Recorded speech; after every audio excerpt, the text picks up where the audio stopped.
one thing that happened for me was the summer, my dad passed away. And this summer? Yeah, this past summer, 6 sorry. months ago.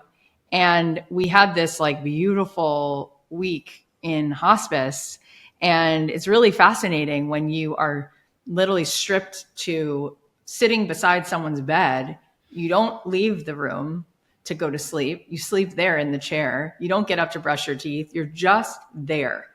And you are 100% feeling as though nothing else is needed other than being in this room with this person and wanting to make sure that before the sun goes down on this person's last breath, that you have given everything you can give and that you've received everything you're meant to receive from this person, which is a gift to that person, right?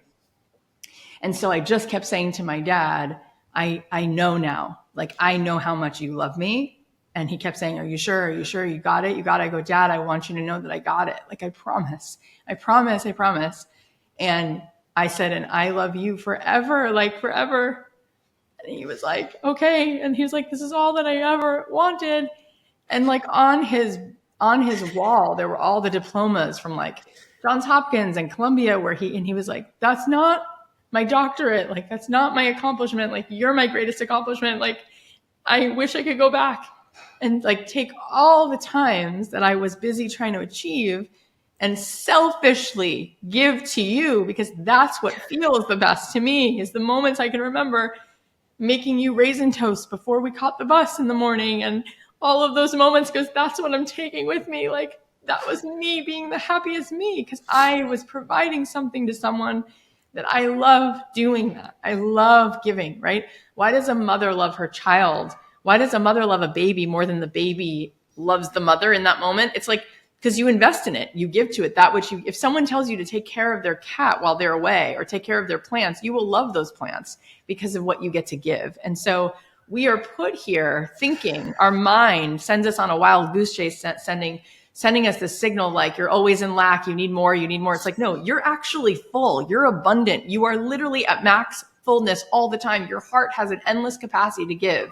And when you recognize and claim how much you have to give, and you just start realizing wherever you go, you can be significant at the DMV. You can be significant to your neighbor. You can be significant at the bus stop. You are now literally cellularly changing the biology of people around you, because your love itself is a medicine and it wires people in. Just talking to your plants makes their cellular biology change. How much more so when you're giving away love for no reason to the person you just walked past in the subway, right? How much more so? Like, what does that do for you? You're the recipient of what you just gave away, because how good does it feel to you to know that you are a masterpiece, a piece of the master, that you are this walking ambassador for godliness. You are no different from the source of the universe. And when you claim that and know that, it's like you feel totally abundant. There's nothing that you need to achieve. There's no book deal you need. It's like you have this capacity. So I want to give you an example.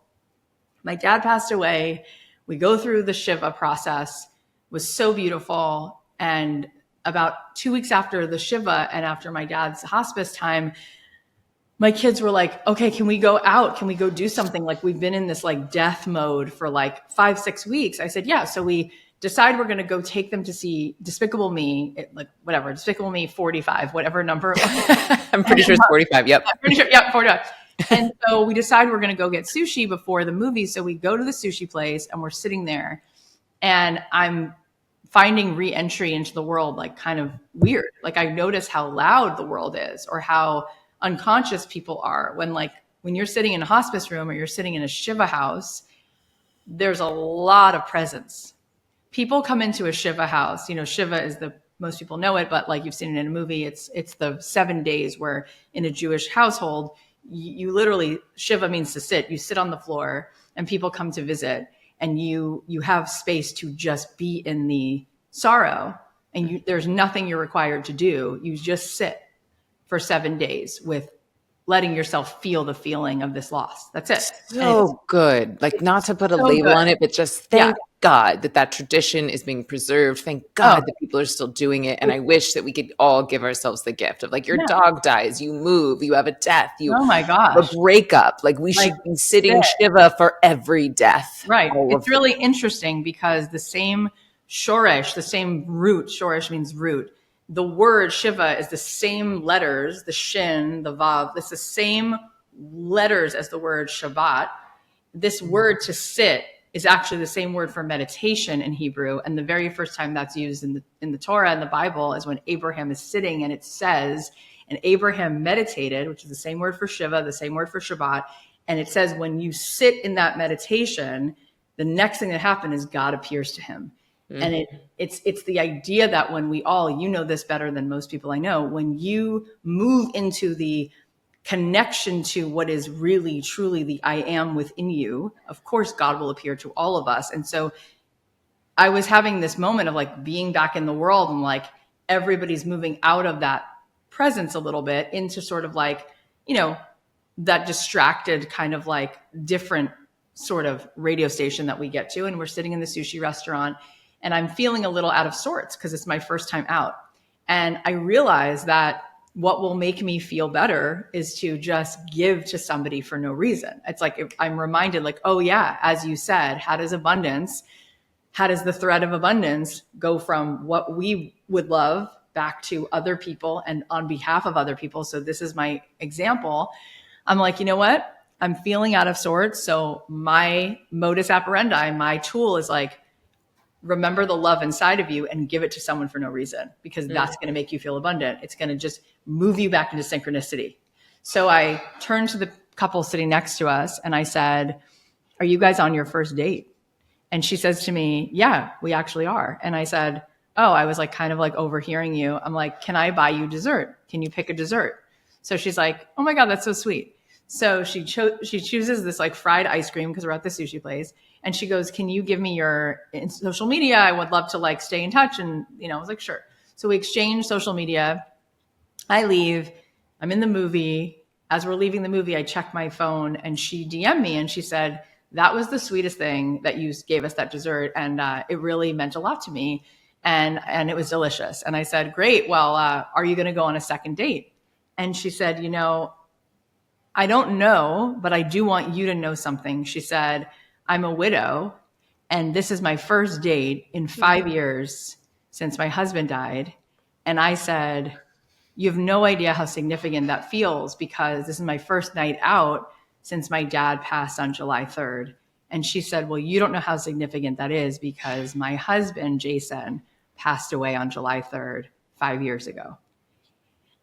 And I loved that moment so much, because we think that what we're chasing in abundance is more followers, more money, more this, more that. It's like, what you actually want, you have such bigger dreams than that. It's like, you want to touch the face of God. You want a mystical experience. You want to feel synchronicity come hug you so tight that you're like, the world is a portal for transcendence at every second. It's like, what are the odds? Tell me what the mathematical percentages are that I would sit there 8 inches away from another table, give this random stranger a gift, and she turns back, which to me was such a wink from my father. He was so right there present in my life and is never going anywhere. And she was given that same gift. She said, do you know what it means to me that you and I share that date? She said, I've been putting off dating because I didn't want to leave my husband behind. And my first date comes and someone I don't know buys me a dessert, and you and I are sharing this of all the days in the calendar. Like, this is the date.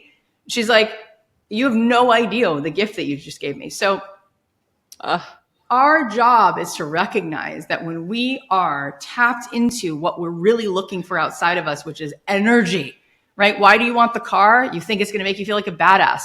Why do you want to have that opportunity? Because you think it's going to make you claim your power. What if you claimed how much life force, how much creativity, how much love, how much blessing lives in you all the time? And then you don't need any of the material things, because they're all just an also. Because what you really want is to be like moving through the world so in love with life, knowing that you are a portal for the divine blessing. And when you feel that way, what do? You bless everything in your path. And then 100%, you being lit up, you become a candle that lights other candles. That's how abundance works. So 100%, like, on behalf of the whole garden, on behalf of the collective, you flourish, you pollinate, you thrive. You've literally immediately increased the capacity for everything around you to touch that Wi-Fi, for everything around you to expand and to feel itself, what it actually is, which is a part of the I am, which is a part of the one. Oh, Cathy, can you just go ahead and start your own church? Like, let's just, are you doing it? It's happening. Yeah. I'm like, yes.